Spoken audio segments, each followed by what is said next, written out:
I need a real man. Allison looked at me, her eyes cold, the corner of her mouth curling up in a challenging smirk.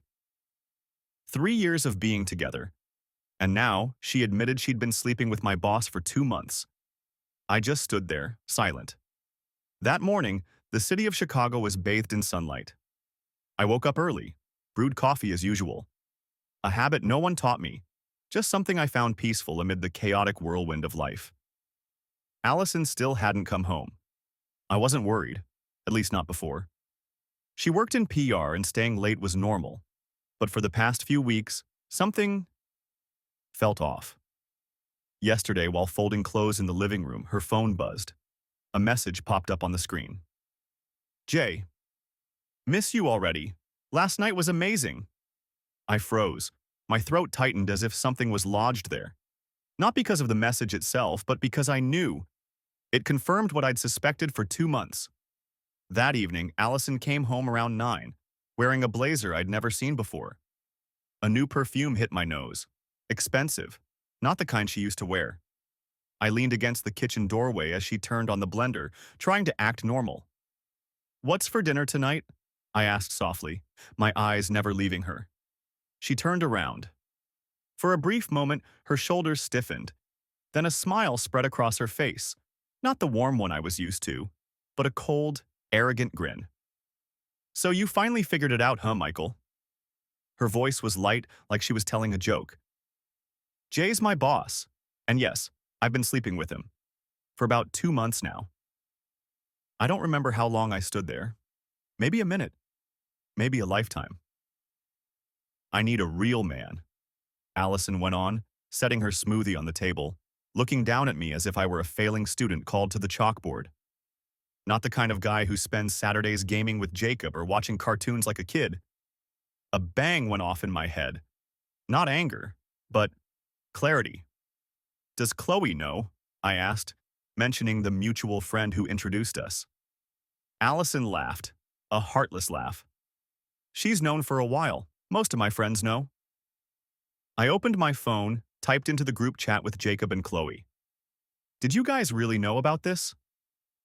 Just seconds later, Jacob replied, "Bro, you're a good guy, but Allison needs a real future. Don't blame us."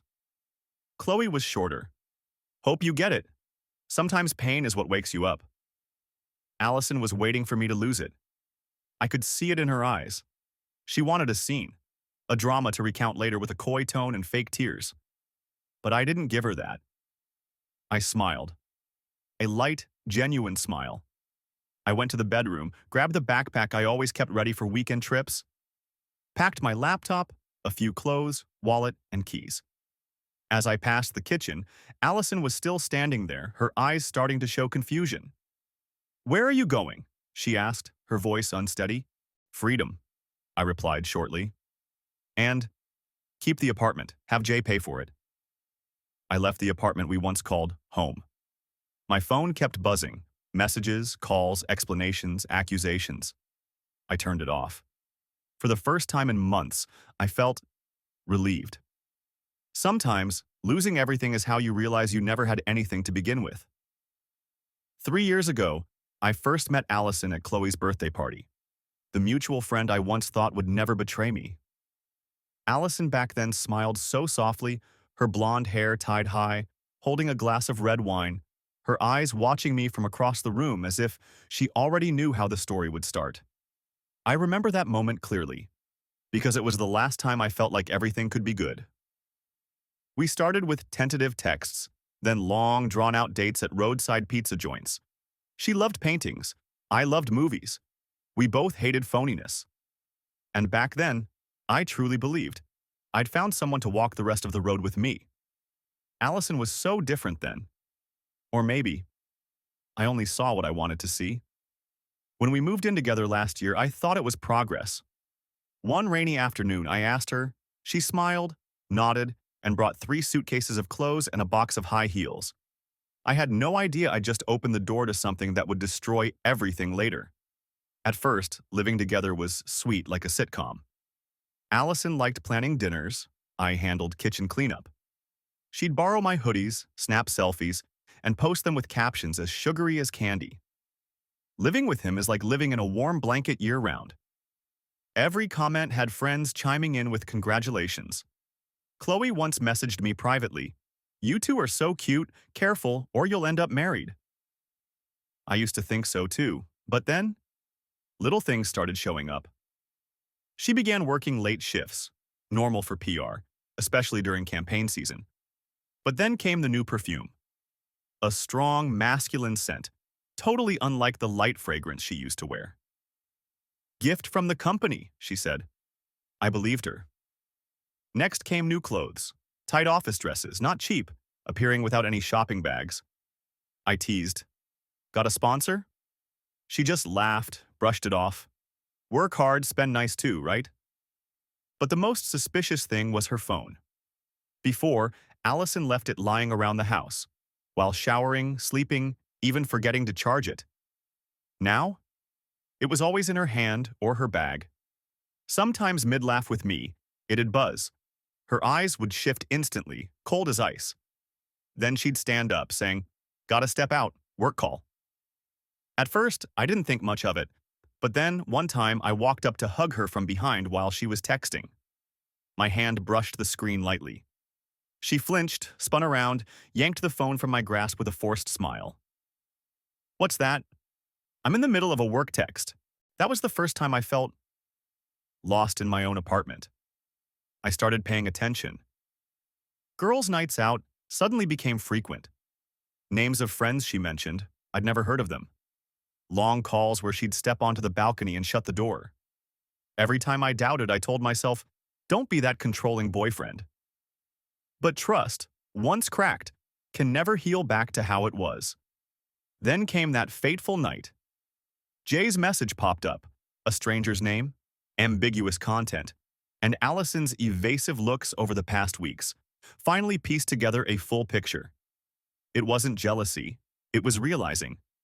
I'd been betrayed for a long time, all while still clinging to dreams of a shared future.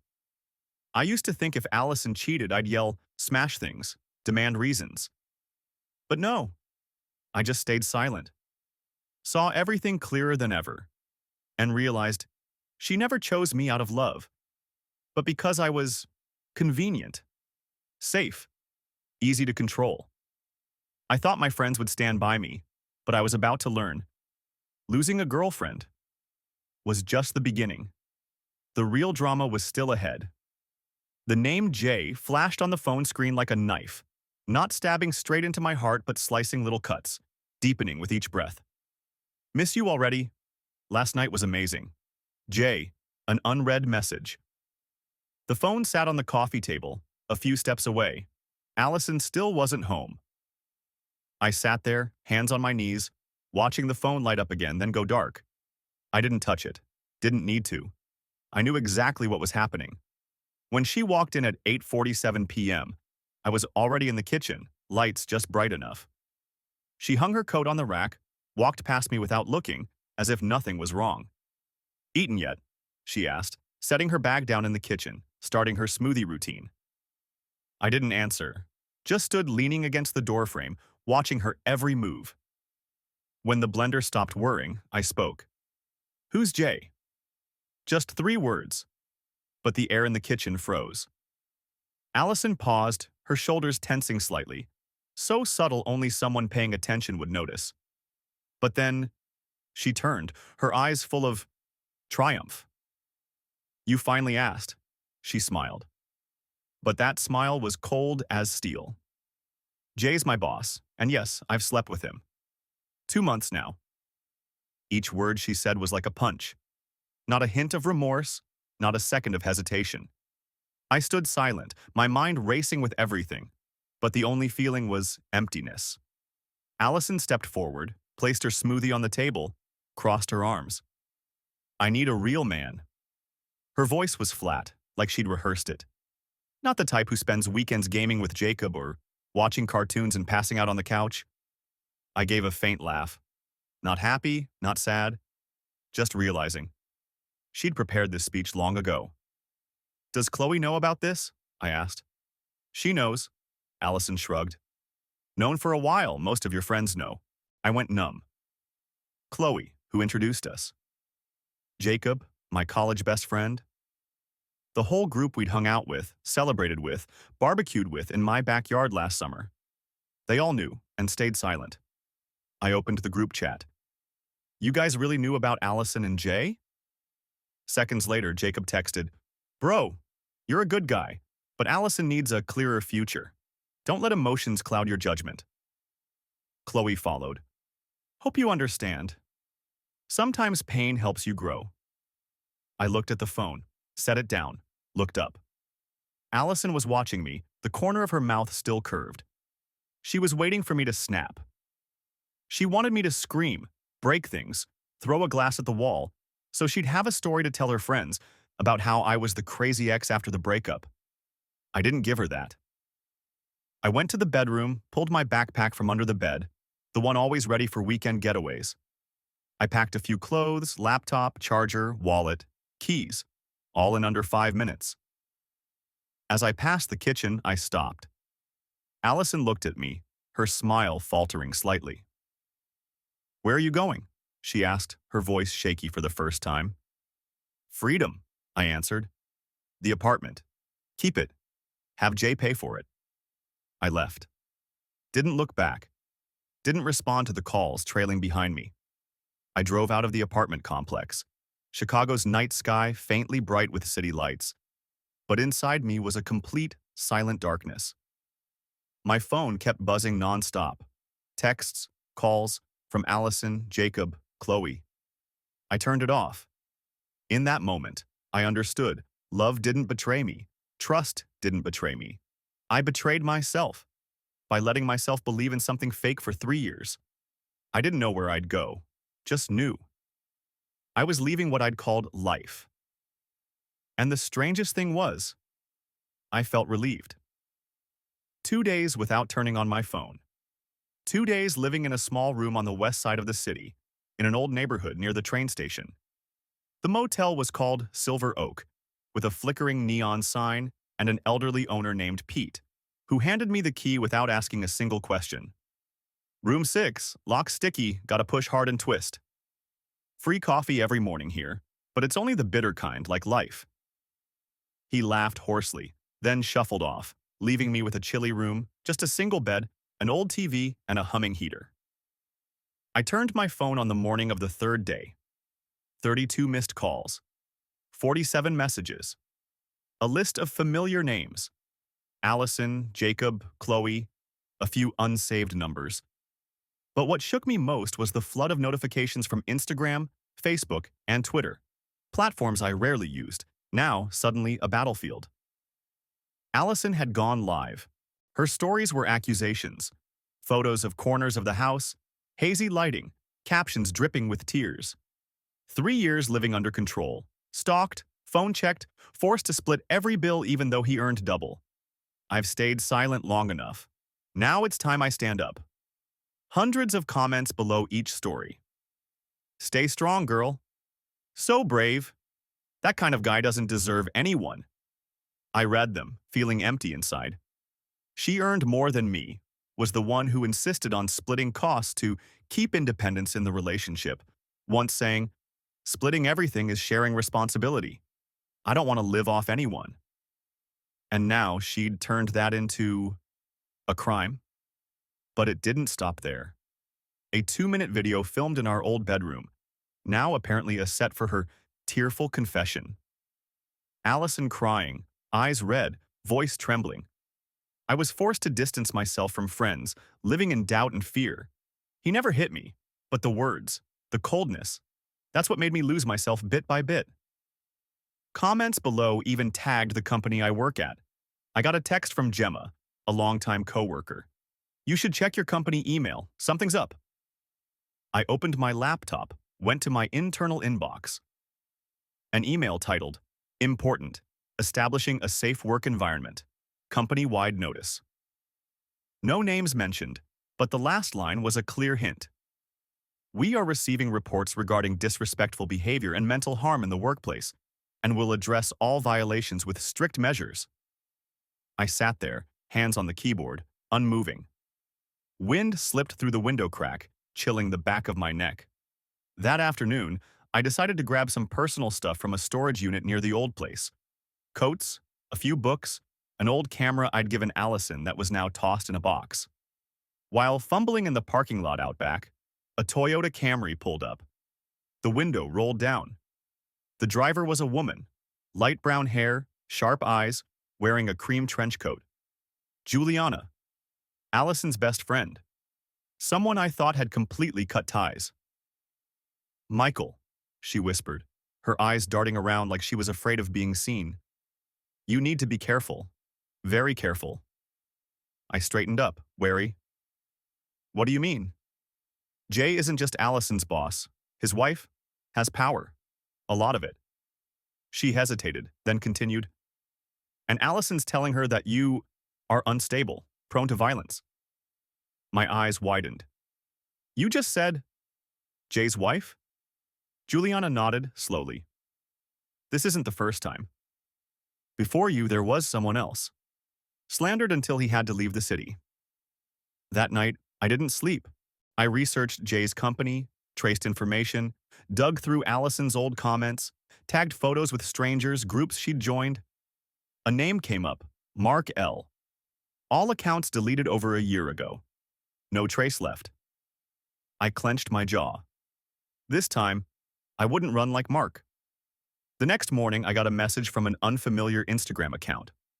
Profile picture of an elegant woman, softly curled hair, in a high-end suit. The message was short. "We need to talk. About my husband. And your girlfriend. Meet me at 10 a.m. tomorrow, Bluefinch Cafe." Mrs. J. This story had gone far beyond a broken relationship. This was a war. And I was starting to realize, when you're pushed into the dark, sometimes what you need is to let your eyes adjust. Then slowly see everything clearer than ever. 9:47 a.m. I stood outside Bluefinch, a French-style cafe tucked between two glass high-rises downtown. Soft jazz drifted from inside, the scent of espresso mingling with freshly baked waffles. I walked in, scanning for a woman I'd never met but somehow felt I'd known for ages. A table in the corner, by the window. She sat there, back straight, holding a cappuccino. No ice, no sugar. Sunglasses on, despite the gentle light inside. She looked at me, nodded once slowly, signaling me to sit. "Thanks for coming," she said. Her voice was low, slightly raspy, carrying an air of authority but not harsh. I sat across from her, heart pounding but face calm. "I'm Julia Ramsey, wife, or rather, soon-to-be ex-wife, of Jeremiah Ramsey. The man you know as Jay." I nodded lightly. No need to speak. The name Ramsey sounded familiar, and now I knew why. The Ramsey family owned a chain of law firms, representing numerous politicians in Illinois. That's why Jay, despite being just a project director, wielded so much power at the company. "I know everything," she continued, "about the affair between Allison and Jay, what they've done to you, and that this isn't the first time they've teamed up to ruin someone." I looked at her. "So why are you reaching out to me?" "Because this time I'm not staying silent anymore." Julia leaned forward, her gaze piercing straight through me. "And I need a witness, someone unafraid of the truth." Her story gave me chills. For the past 5 years, Jay and Allison, or earlier versions of her, had used the same playbook. Find a young employee, promising, influential in the company. Use a romantic relationship to manipulate. Draw them into fun, even lure them into affairs. When the person catches on or wants out, strike back, slander, fabricate stories of mental or emotional abuse. Finally, force them to leave the company quietly.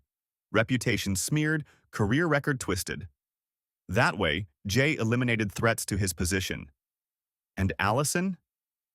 Each time she played victim, she gained more influence and sympathy from higher-ups. "You're not the first," Julia said, her voice lowering. "And if we do nothing, you won't be the last." I took a deep breath. "What's your plan?" Julia smiled faintly. Not a happy smile, but one of someone who'd been plotting for a long time. "I've been gathering evidence for months. There's footage from Jay's private car, fake business trip receipts, even photos and texts from other girls he's deceived. And I have a prenup with a very clear morality clause. She pulled a tablet from her bag. The screen lit up. A blurry video from a company parking lot. Jay and Allison, kissing after hours. And you, Michael, you're the final piece. An outside perspective, not tied to the company internally, not bought off. I sat still, feeling the cold from the window pane behind me. What do I need to do? I asked. Julia sipped her coffee, set the cup down, looked at me with calm certainty. I want you to show up at the company party this weekend. Like nothing's happened. Stand there. Watch. And when the time's right, we'll show everyone their true faces. I stayed silent for a long time. For years, I'd avoided conflict, chosen silence, chosen to walk away, to keep my dignity, to avoid trouble. But this time was different. This time, I wasn't the only one hurt. It wasn't personal anymore. This time, maybe I should stay and watch it all burn. I'll go, I said. Julia nodded, as if she'd known my answer all along. One more thing, she said, softer. They think you're weak, harmless. Keep playing that role until the end. The coffee meeting ended at 10:47. I left the cafe, stepped onto the freezing sidewalk. Sunlight bounced off the high-rise glass, making everything glow. For the first time in days, I felt I wasn't alone anymore. Saturday, 7:05 p.m., Grand Belmont Hotel, 33rd floor, Crystal Room. The venue for the company's annual party, where Jay once showcased achievements, Allison shone like a queen, and lies were applauded with polite claps. I hadn't planned to come, but now I was here, officially invited as an old company friend. And I dressed my best. I stepped into the glittering ballroom, chandeliers sparkling, violins playing softly, waiters circling with champagne trays. As Julia predicted, my presence ignited the room like fire on alcohol. Allison stood near the bar, a red cocktail in hand. She was laughing with a group of strangers, but when she saw me, her smile froze midair. Jay next to her went pale, face shifting from red to white. His eyes darted like he was looking for hidden cameras. I walked in slowly, shook hands with a few people I knew, nodded politely. No one spoke. But the air thickened like it was about to collapse. Chloe broke the silence first. "You've got guts showing up here?" She approached, tipsy, trying to speak louder than usual. "After everything you put Allison through, you still have the nerve to show your face?" I smiled. "Me? What did I do?" "Explain, Chloe." She faltered, about to continue, but Gemma, my old coworker, suddenly stepped in. Gemma, who'd sent me the warning email, wore a simple black dress tonight, her face cold as ice. "Actually, I think everyone should hear the whole story." I turned to Gemma. She slowly pulled a USB from her purse, walked toward the stage, where a slideshow of company achievements was playing. And then, like a movie, she plugged it into the main projector system. The giant screen flickered to life. First image, a text thread between Allison and Jay, laughing, plotting how to spin it if they got caught. Next, an audio clip from a meeting room, Allison telling colleagues, "I just need a few more weeks, then Jay will ditch his wife and I'll take PR director." Then photos. Allison and Jay's car late at night. A clip from the company parking lot camera. Them kissing after hours, just as Julia had said. The ballroom went dead silent. But it wasn't over. Julia Ramsey walked in, right as everyone was still reeling. Long black dress, hair up high, holding that familiar tablet. "Sorry I'm late," she said. "But I think you all deserve to know how my husband used his position to manipulate and ruin so many people." Allison stumbled back, face ashen. She looked around, searching for allies. But everyone's eyes had shifted. "What the hell are you people doing?" she screamed. "Jay loves me. This is a setup. It's fabricated." Gemma turned to her. "Jay loves you? Or like the girls before you? Same script, different actress." And then Jacob appeared. My best friend, who'd texted that Allison deserved better than me. He was filming the whole event on his phone. Allison, he said, I was going to give this video to Jay to score points. But now, no need. Allison shrieked, You people want to ruin me. You'll regret this. That's when Julia stepped forward, pulling out signed divorce papers. Jeremiah, I'm officially informing you, you have nothing left. Shares, position, house, all transferred. Jay just stood there, like a stone statue. Not a word. An hour later, the party dissolved. People quietly left. Allison vanished without a trace. Jay was called into an emergency HR and board meeting. Jacob slipped out the back door. I stood on the balcony, looking at the dazzling city below. Julia approached, placed a hand on my shoulder. Thanks for not running, she said. When I returned to Silver Oak, Pete was watching TV in the lobby. He looked at me, chuckled. Well, your face says you just watched some good theater. I just nodded. Yeah, and the next act's even wilder. The next morning, my phone blew up like fireworks. Not hate messages, not threats, or the suffocating silence of weeks past. But, I'm sorry. We didn't know the truth. I always suspected, but didn't dare say. You okay? Social media flipped. Clips from last night's party spread like wildfire. A video Jacob took of Allison screaming, smashing a glass, yelling in everyone's faces hit Twitter, I can ruin you all. You think evidence means you win? I've got stronger stuff than that. Reddit threads, TikTok, Instagram started sharing. Drama queen. PR stunt self-destructs. The cost of turning people into pawns. And then, Mark showed up. Mark, the guy Allison and Jay took down a year ago, returned to Chicago. Not loud, not vengeful, but with a plan. Mark met Julia. They sat down, cross-referenced documents. He'd kept every text, email, and note tied to the smear campaign Allison ran against him.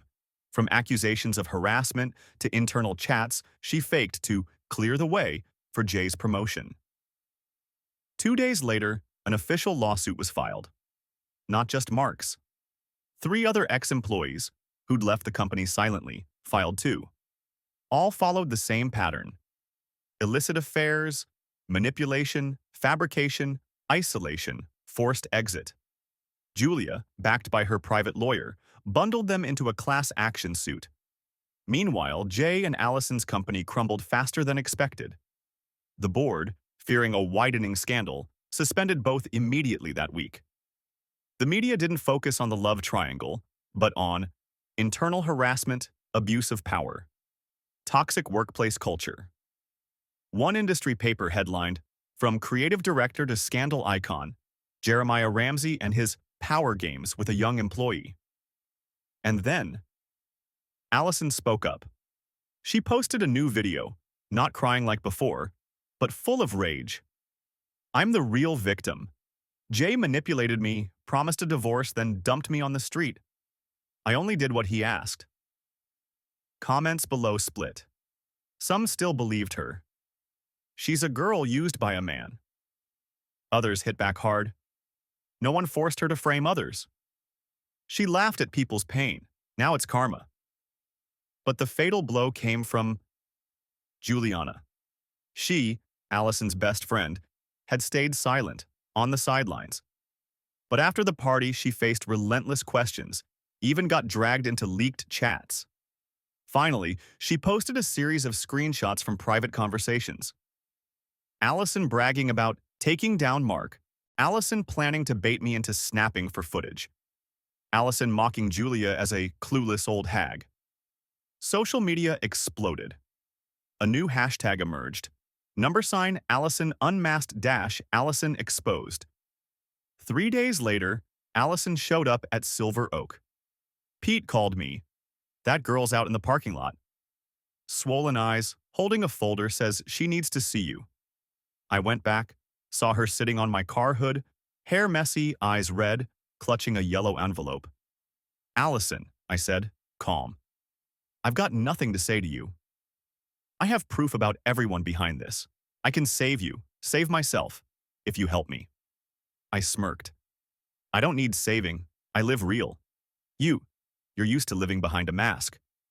She pulled out photos, printed texts, secret recordings, what she once called insurance. I'll release it all if they don't stop, she said, hands shaking, voice almost pleading. I took my phone, snapped pics of each sheet, then handed them back intact. Up to you. Release it or not, you're just burning yourself. She screamed, tore the envelope, scattered papers across the lot, yelled, pounded the hood, then collapsed crying like an abandoned kid. A motel guest filmed it. The clip, "Manipulator Queen Loses It Outside Motel," trended instantly. Monday, official news broke. The company Jay and Allison worked for issued an internal statement. We confirm Mr. Jeremiah Ramsey and Ms. Allison Finch have voluntarily resigned, effective immediately. But everyone knew they were forced out, not just for the affair, but for a slew of allegations: power abuse, internal manipulation, creating a toxic workplace. Most critically, financial misconduct. Julia, as promised, submitted all evidence to the board. Falsified expense reports hiding private meetings with Allison. Emails showing Jay intentionally tanking evaluations of anyone Allison didn't like. And security footage from Julia's private car, capturing dozens of exchanges, kisses, and sometimes plans to take others down. The city's PR and Advertising Ethics Committee stepped in. Jay was suspended from professional practice. Allison got an official warning from the American Women's PR Association, something she once bragged about. Their LinkedIn profiles vanished. Allison's Facebook went private. Instagram wiped all posts. But online, the clips and evidence kept spreading. Nothing could erase it. Then came the financial fallout. Jay, who once drove a Porsche, lived in a penthouse, was now selling assets to cover legal fees. The class action suit Julia led had grown past 7 plaintiffs. It's not about money, Julia said in a small interview. It's about transparency, justice, and ending a years-long chain of abuse. Jay was forced to pay a near $300,000 fine to avoid criminal charges. Allison had no assets in her name. All her savings went into personal PR schemes, now frozen. 3 weeks after the party, I got a text from an unknown number. I'm moving back with my parents in Ohio, probably disappearing for a while. Anyway, I did love you in some way. Hope you live well. Hey. I didn't reply.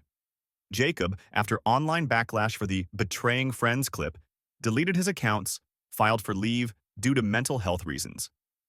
Chloe tried whitewashing herself with an apology post, claiming she was pulled in by Allison, didn't know the full truth. But screenshots Allison kept, of Chloe laughing, mocking me, had already spread. They all turned on each other. The once tight friend group dissolved like soap bubbles. And me? I stayed at Silver Oak 2 more weeks. Pete, the motel owner, became someone I saw as a real friend. He'd invite me to watch evening news, drink cheap beer, and chat about those movie-worthy scandals. One afternoon, as I returned with a pizza box, Pete said, "Kid, you're the first I've seen get screwed that bad and not fight back dirty. I respect that." I smiled, replied, "I just stepped back and let them destroy themselves." Finally, I found a small apartment on Chicago's outskirts. Not big, not fancy, but with morning sun, quiet neighbors, and a balcony just right for a lavender pot. I got promoted, not because of the party, but for real persistence and skill, per Gemma, who'd vouched for me from the start. And I started dating again with a girl named Emma, who knew my past but never once mentioned Allison. I used to think, revenge is how you close an old chapter. But I was wrong. Peace is how you start a new one. Everything seemed over. Jay and Allison exposed, betraying friends, collapsed, me living a calmer life than ever. But then Mark called. "We need to talk. There's something I think you should know." We met at a small cafe near Michigan Avenue. First time I saw Mark clearly, younger than I'd imagined, eyes tinged with melancholy but oddly calm. He didn't beat around the bush. placed a USB on the table. It's a recording, part of Allison's insurance she collected over years. I hacked it from Jay's old cloud storage. Didn't realize its value back then. I took it home. And when I played it, the world flipped again. File 1. Recording in a small meeting room. May last year. Jay. Mark's about to file for a performance review. He's got real data, even client feedback. Allison. Then let me handle it.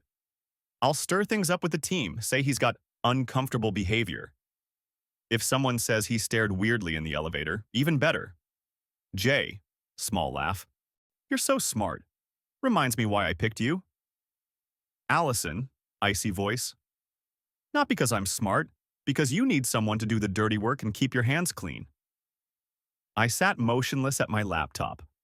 What I'd suspected was now crystal clear, like a camera filming straight from their minds. File 2. Recording in a car. Allison on a phone call.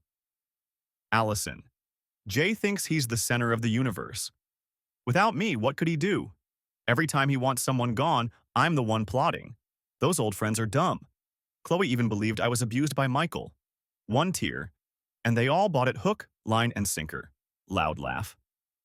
Allison, continuing. Problem is, I'm bored of Jay. If he doesn't divorce his wife, I'll leak all this to her. Let's see who's the real puppet. I realized one thing. Allison wasn't just Jay's pawn. She was the chess master. Jay thought he controlled her, but no. Allison set up the whole game, making people like Jay, me, Mark, and even those friends fall into her trap one by one. Someone who could play victim to a crowd, ally to friends, and Kalian lover to a married man. Wasn't just a good liar, but a master manipulator. I called Julia, told her what Mark shared. She was quiet for a long time, then exhaled. I suspected it, but never had enough proof. Allison, from what I know, took a psychology of interaction course at New York University, and she was a behavioral analysis collaborator for an AI startup. I froze. You mean she has a background in analyzing human behavior? Not just a background, Julia said, but the ability to use it to control others' minds. The truth dawned. Allison wasn't your average cheating girlfriend. She orchestrated a deliberate chain of smear campaigns, exploiting relationships, HR gaps, and trust to climb, and crush anyone threatening her spot. I shuddered, and I knew. Even if she fled to Ohio, deleted social media, went quiet, Allison was still a bomb with its fuse unlit. Mark suddenly asked me, "Do you think she'll come back?" I shrugged. Maybe. He smiled, but his eyes weren't happy. I'm not scared anymore, because this time, I have allies. At the end of the recording, one line from Allison stuck with me. I don't need to love anyone for real. I just need them to believe I do. Long enough to do what I want. I shut the laptop. Stood up. Looked out the balcony. Early winter cold. Chicago entering its first snow. Cold indeed. But inside me. Not as cold as before. December. The year's final days passed amid biting winds weaving through Chicago's streets. The city glowed with Christmas lights, every glass window twinkling with decorations, but inside me was a strange stillness. No anger, no revenge, just release. One morning, I got a text from Gemma. The company's officially released the internal investigation results. Your name's cleared of all suspicion. You're commended for maintaining professionalism and positivity in tough times. That meant my reputation was back. But what made me happier was that I no longer needed it to define myself. Emma, the girl I was dating, invited me to meet her family for Christmas. I almost declined. Part of me still doubted good things. But she said, so gently, "Not everyone's like the people from your past, Michael. I know you're still guarded, but I'm not here to take a spot in your heart. I'm here to rebuild it with you." I stayed silent, then nodded. Before leaving, I returned to Silver Oak, the old motel, like a farewell ritual. Pete, the owner, was carrying a tray of morning coffee for guests. "What are you doing back here? Aren't you off with your girlfriend?" he asked, half joking, half serious. I smiled, handed him a small wooden box. I'm leaving this here. Inside's a copy of the recordings. Lawsuit evidence. If anyone comes asking later, give it to someone who deserves it. Pete looked at me, nodded slightly. Kid? You're not a kid anymore. I left Silver Oak, taking nothing, just carrying relief. And Allison? No one knew exactly where she was. Instagram gone, phone unreachable. Rumors said she moved back with her parents, applied to a small firm in another state. Others said she was plotting a comeback under a new name. But one thing I knew for sure, even if she changed her name, her city, her whole self, the truth stayed. And truth always waits to resurface, like a body buried under ice. That evening, Emma and I stood before the big Christmas tree in the plaza.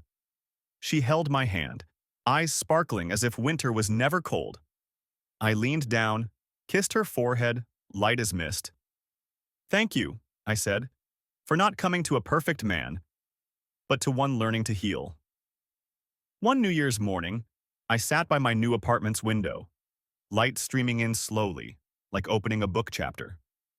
The city still bustled, still noisy, but inside me, everything felt reordered. No more chaos, no more pounding betrayal, or the bitterness of unanswered questions. I opened my laptop, created a blank document. The title I typed was Letter to My Past Self. And I wrote, To the Michael who thought he was happy, I know you once believed love was enough to keep everything intact. You ignored the signs, forgave when you shouldn't have, trusted apologies, scripted like plays. But don't blame yourself. You were just doing what decent people do, hoping. You lost a lot, a girlfriend, friends, trust. But you also regained things worth more. Your self-worth, the ability to stand up, and the courage to stay silent when others chose noise. People taught you revenge was how to reclaim justice. But you'd learn. Nothing hurts a fake person more than living in what they built. You'll see them fall, not because you pushed, but because their own lies dragged them down. And you, who thought he had nothing left, will have it all again, in ways you never expected. A small apartment, a girl who listens, a job not glamorous but clean and real. And most importantly, you'll learn to live. Again, but this time for yourself. Thank you for not giving up. Thank you for staying silent at the right time. And thank you for walking through the dark to see the light wasn't ahead, but inside you. I saved the document, named it Closure, then shut the laptop, poured a hot coffee. Emma stepped out from the kitchen, hugged me from behind, asked, Writing what? I turned, smiled. Just a goodbye. Because sometimes the most important thing isn't taking back what you lost, but saying goodbye to what's no longer worthy, to make room for the good that's coming.